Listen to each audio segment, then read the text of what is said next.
Welcome back to Something in the Wilderness podcast, a show dedicated to each song of Andrew McMahon's, one by one. And a belated Happy Mother's Day to all the moms out there who listen to the show. I don't have a Mother's Day song for you necessarily, but I did find a song for the occasion that mentions Andrew's mom. In the last episode, we discussed a song where Andrew references being 23. So it made me realize that we haven't yet covered the song with the most obvious age reference in it. Andrew wrote a ton of songs during his 20s. There's not too many places where he mentions his age specifically, but here we get a song that is clearly earmarked with a number on it. So when we look back, we know exactly which part of Andrew's career this song came from. There were roughly 70 songs that were actually released in some form that I believe that he wrote in that decade of his life. So this is sort of a beginning of an era for his life, although sort of the end of an era for within his career. So I think back to when I was 21, and how my perspective has changed in some ways. Not in every way, but some. I had less responsibilities. I could also put less thought into decisions. Well, with some anyway. Sometimes that yields positive results, but sometimes that impulsivity can get you into trouble too. I think about times I went skydiving, or I jumped off a giant rock into the ocean, or all the times I drove late into the night somewhere by myself, sometimes all night long, to get somewhere when I was really tired. These are things I probably wouldn't choose to do today, but I just felt differently when I was 21. It's harder to imagine when you're younger that the choices you make and the things that you do can affect your life and even others long term. One time I drove across the bridge from Detroit into Canada for a concert the summer after I turned 21. When the concert was over, we had to find our way back to the bridge without the luxury of a GPS or a map. Only the MapQuest directions to get to the venue, but not directions to get back home. The friend I was with pointed to a sign, so without looking, I quickly crossed a few lanes and didn't realize that there was a police officer driving right behind me in the lane I just pulled into. He pulled me over pretty quick, and he obviously knew that I was from the U.S. by my license plate. I'm sure he's used to it. Although he was really annoyed that I'd cut off a police officer in a foreign country, I was surprised that he let me go with only a warning. He was nicer than I would have expected in that situation. He understood that I was just trying to get back home, and I didn't know where I was going. But he also needed to let me know that I was putting others' lives in danger by driving so carelessly. So I think about all these things I did when I was young, and that sense of power I felt over my life. As we become older, I think most of us lose that sense of power and that invincibility a little bit at a time, and we gain more of a cautious approach to life. The longer we live, the more we notice how rash decisions can make an impact. If you've been a long-time listener to the show, you probably know that Something Corporate's North is one of my favorite albums of all time. So you might be surprised to hear that 21 and Invincible may be my least favorite song on the album. Now I hope I didn't just lose you, so hear me out. But first, a few stats on this song. The band is Something Corporate. The song was track 11 on North, released on October 21st, 2003. The song was also included on the Down the Alley EP, released March 4th, 2004. It included acoustic versions of 4 Something Corporate songs, 2 of which I've already covered on the show. This is also now the 4th song I've covered from the North album, so if you're a regular listener, you've heard me talk about this amazing album. You may know that Jim Warp produced it, just like he produced most of Something Corporate's catalog, and you may know this album was split with writing duties between Andrew McMahon and Josh Partington. This track was one of the last ones to be recorded for the album. The majority of this album was recorded at Robert Lang Studios in Seattle, Washington, where the band holed up for a while to record in May of 2003. They agreed it was best to be away from the distractions of home and friends and family. By June, they'd returned back to California where they tracked the final few songs at 4th Street in Santa Monica, where Andrew actually still records to this day. Now, I'm not sure if 21 and Invincible was recorded in Seattle or in Santa Monica, but I do know that it was recorded toward the end of June, one of the last songs for the album. The lineup was consistent throughout this album tracking, with Andrew on piano and vocals, Brian Ireland on drums, Kevin Clutch Page on bass, and Josh Partington and William Tell on guitars. According to Setlist FM, 21 and Invincible has been played 118 times total in concert. That total is made up of 49 times by Something Corporate, 6 times by Jack's Mannequin, 47 by Andrew McMahon in the Wilderness, and 16 by Andrew McMahon solo. What I find especially fascinating about the recent live history of this one is that it's been played live as a rock song with the full band, just like on the album. It's also been done on just a piano on one of his live streams, and it's been performed as a slow acoustic jam on an acoustic guitar, piano, and violin last fall on the Dear Jack Foundation benefit live stream, as well as on several Three Pianos tour dates. Now, being that the song is very autobiographical, I understand why it was included on the Three Pianos tour. But I am surprised it was also played last summer in Pontiac, Michigan, and on the Rock Boat with the full band. Not that I'm complaining. I think it's a great song choice for a live show. I mean, this is pretty much exactly the type of Andrew I want to see on the stage, and I was fortunate to see it 3 times in 2021.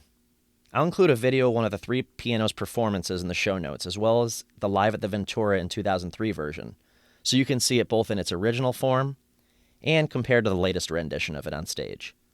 Though I have to say, when I saw it done this past year, it definitely felt to me like the old Something Corporate North tour all those years ago. They really bring it on this song. Every band member is at full throttle.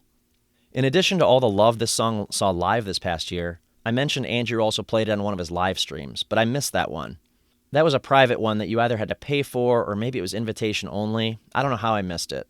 It was the same time he played As You Sleep on May 20th, 2020. I so regret not catching that one. So if anyone has any video they'd like to share of it, please reach out. I do wonder, though, what this song would have sounded like on just the piano. Again, I think this song has had such a long live show life due to the energy it brings to the band and the fans. But also because the lyrics are really singable and relatable, even as many of us have aged well past the age Andrew was in the song. From a June 2006 interview, the question was posed. In 21 and Invincible, you sing, "When my mom hears this song, she'll tell me I'm crazy." When she finally heard the song, what was her reaction? Andrew laughed and responded, "I have to say that song's been sensationalized a bit. Yes, she heard the song and was like, I didn't say that, Andrew, but I just wanted to immortalize her in the song. So now I've paid homage to my mother." Okay, that's kind of funny. I could have assumed she didn't actually say those words to him, but maybe she said something like it, or maybe implied it. I understand what he was trying to achieve with the lyrics, though. We've heard Andrew do this all throughout his career, and it's also a fairly common way for songwriters to write. They write about a theme or a topic, they personalize it by inserting themselves or others close to them into the story to illustrate the point. I don't know if this song's quite as literal as we may think it is, but maybe just some clever ways to illustrate his theme being the title of the song. It's a snapshot in time, a peek into Andrew's life in that moment, how he was feeling, really. So let's picture Andrew when he wrote this one. Since he was born in September 1982, and the album came out in October 2003, he was only 21 for just over a month when the album with this song on it was released. And since these songs were recorded in the spring, he must have written it before he turned 21. Therefore, maybe he was writing about it with the anticipation of turning 21, being on the cusp of a landmark year in his life, after a landmark year in his career. Carefree, his whole life ahead of him. He knew he was going to screw up at times because we all do, but he's giving himself permission to do so here, and I think we should all do that more often. According to a note on the Wikipedia page for the North album, 21 Invincible originally had different lyrics before they were changed for the recording. The article also states that Andrew sometimes performs a song with its original lyrics. I've only noticed this in one line recently, which I'll come back to when I get to lyrics. So let's talk the sound of the song. This is definitely a pop-punk song through and through. The only problem for me here is that it didn't fit with a lot of what was on North. I'd say it was one of the closest they ever sounded to a pop-punk band with this song, and I think that's why some fans love it so much. But most of the songs on North have a certain feel to them. It seems to me like 21 and Invincible would have been more at home on Leaving Through the Window. But it's okay because it's incredibly catchy, has all this energy, and is very singable. I love how well the instruments are represented in this song. I think it can work without piano, but it would definitely be something different without the guitar, bass, and drums. I have heard it with only an acoustic guitar, and it was pretty stripped down on the Three Pianos tour, but it's just not the same. And I feel like especially in the bridge, that piano really becomes front and center. Although it's mostly a rock song, the piano is very apparent in the bridge. Lastly, regarding the sound, I do want to point out about where it shows up in the North album. And for where it is, I can see why a song like this was needed here. Track 10 is the slowest song on the album, I Won't Make You. By the way, a beautiful Josh Partington written ballad. Then you have 21 and Invincible to bring the energy back up. But after 21 and Invincible, they do slow it down again with Miss America, another ballad-type song. I suppose they could have replaced 21 Invincible with another North-era track that didn't make the album. And you may know which song I'm talking about, but we'll save that discussion for its own episode later on. But I think they definitely needed a fast song here to balance things out. As I mentioned, this song was unique with respect to the rest of the album, though. I actually do like the lyrics here a lot, but compared to all the other songs on North, these lyrics were a bit more straightforward, a little bit more literal, very teen angsty type of lines. They actually remind me just a little bit more of like a New Found Glory song, or other pop punk bands that era, like Hit the Lights, Mest, or Good Charlotte. Sort of this misunderstood young guy type of song. I'm not complaining about any of that either because I like all those bands. Again, I just feel like these lyrics would have fit better on Leaving Through the Window. But that's okay, let's dig into them. And I want to read through all the lyrics on this one because in the fan base, I just feel like they're iconic. And whether they're 100% autobiographical or not, I like that we get to see into Andrew's life at the time he wrote this song by reading through his words. There's obviously some sarcasm and some cynicism in this one. The first verse starts, "Some days go by, I wish I were famous, or maybe religious, so I could go to heaven just like you." Now, maybe Andrew did feel like he wanted to be famous. I'm not sure about that. I don't know if that was his sarcasm. But let's look at the second line, "or maybe religious, so I could go to heaven just like you." I feel like that was a reflection on how he felt he was living his life compared to people who were a little bit more religious, a little bit more straight-laced, and he may have been projecting this feeling that other people may or may not have had about him, that he wasn't living his life maybe the cleanest way. Then he goes on to sing, "I could have a big house, complain about taxes, and pay off my exes. Ain't that livin'?" Kind of a similar tone here.